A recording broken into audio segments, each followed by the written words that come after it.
खबर उपभोक्ता की, खबर आपकी। उपभोक्ता संबंधी ताजा खबरें हर शाम।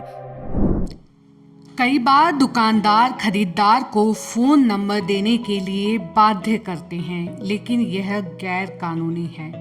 हाल ही ऐसा ही मामला सामने आया है। चंडीगढ़ के जिला उपभोक्ता विवाद निवारण आयोग ने अपने अंतरिम आदेश में एक दुकानदार को उपभोक्ता से मोबाइल नंबर न लेने के निर्देश दिए हैं।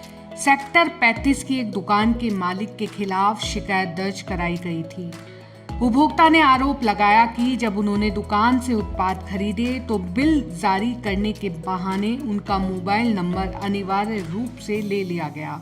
उन्होंने तर्क दिया कि इससे उनके डेटा की गोपनीयता उल्लंघन होता है और उपभोक्ता की जानकारी बेईमान व्यक्तियों के सामने भी आ जाती है। जबकि उपभोक्ता मामलों के मंत्रालय ने 26 मई 2023 को सभी खुदरा विक्रेता और विक्रेताओं के संघों को एक अधिसूचना जारी की थी कि किसी उत्पाद की बिक्री के दौरान मोबाइल नंबर पर जोर देना उनके अधिकारों का उल्लंघन है और अनुचित व्यापार व्यवहार भी।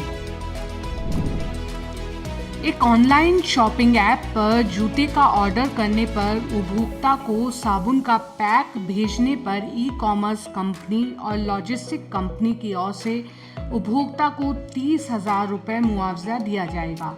साथ ही 9% ब्याज सहित जूते की कीमत 3,071 रुपये रिफंड करने के अलावा 10,000 रुपये अदालती शुल्क भी अदा करने होंगे। जिला उपभोक्ता आयोग धर्मशाला ने यह फैसला सुनाया है। उपभोक्ता ने शिकायत में कहा था कि उन्होंने ई-कॉमर्स कंपनी से जिम शूज ऑर्डर किए थे। इसके लिए उन्होंने 10 अक्टूबर 2023 को ऑनलाइन माध्यम से 3,071 रुपये का भुगतान कर दिया। इसके बाद 14 अक्टूबर को उनको कंपनी के अधिकृत ई-कार्ट लॉजिस्टिक एजेंट के माध्यम से ऑर्डर का पार्सल प्राप्त हुआ। पैकेट को खोलने पर पाया गया कि उसमें साबुन का पैक था, जबकि उन्होंने जूते का ऑर्डर दिया था। इस दौरान पार्सल डिलीवर करने वाले एजेंट के सामने ही फोटो भी खींचा गया। पार्सल को वापस नहीं लिया गया और न ही समस्या का कोई समाधान किया गया। डिजिटल इंफ्रास्ट्रक्चर में दुनिया की अग्रणी और एसआर प्रौद्योगिकी में प्रमुख निवेश करने वाली कंपनी ब्लैक बॉक्स भारत में अपनी उपस्थिति को बढ़ाने को तैयार है। पहले ही अपने कर्मचारियों की संख्या 300 से बढ़ाकर 600 करने वाले बेंगलुरु सेंटर ऑफ एक्सीलेंस अब आगे बढ़ने की राह पर है। ब्लैक बॉक्स का लक्ष्य निकट भविष्य में अपने कर्मचारियों की संख्या बढ़ाकर 800 से 1,000 करने के बीच में है।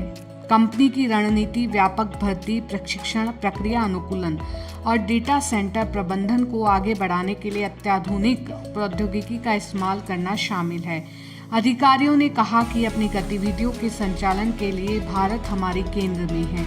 हम दुनिया भर में अपने ग्राहकों का समर्थन करने और देश की उभरती बुनियादी ढांचे की जरूरत को पूरा करने की अपार संभावनाएं देखते हैं। अपनी विस्तार रणनीति के तहत ब्लैक बॉक्स बैंकिंग, वित्त, स्वास्थ्य सेवा, प्रौद्योगिकी और उद्योग जैसे प्रमुख क्षेत्रों पर ध्यान केंद्रित करते हुए एक बाजार दृष्टिकोण अपना रहा है। पोको इंडिया इस त्योहारी सीजन में फ्लिपकार्ट की बिग बिलियन डेज सेल के दौरान अपने अनूठे एमआरपी अभियान के साथ रोमांचक ऑफर लेकर आ रहा है। पारंपरिक एमआरपी की स्क्रिप्ट को पलटते हुए पोको के मैड रिटेल प्राइस ने पोको के फ्लैगशिप और बजट स्मार्टफोन पर भारी छूट के साथ ग्राहकों को प्रसन्न करने की तैयारी की है। इस पहल के साथ पोको प्रीमियम तकनीक को हर जगह हर किसी के लिए अधिक किफायती बना रहा है। छूट के अलावा ग्राहक अतिरिक्त बचत के चुनिंदा बैंक ऑफर का भी लाभ उठा सकते हैं। इसे तकनीक के शौकीनों के लिए अपने डिवाइस को अपग्रेड करने का यह एक आदर्श समय बन गया है। यह विशेष बिक्री डिवाइस की एक विस्तृत श्रृंखला प्रदान करती है और यह सुनिश्चित करती है कि ग्राहक अपनी ज़रूरतों और बजट के हिसाब से सही डिवाइस पा सके।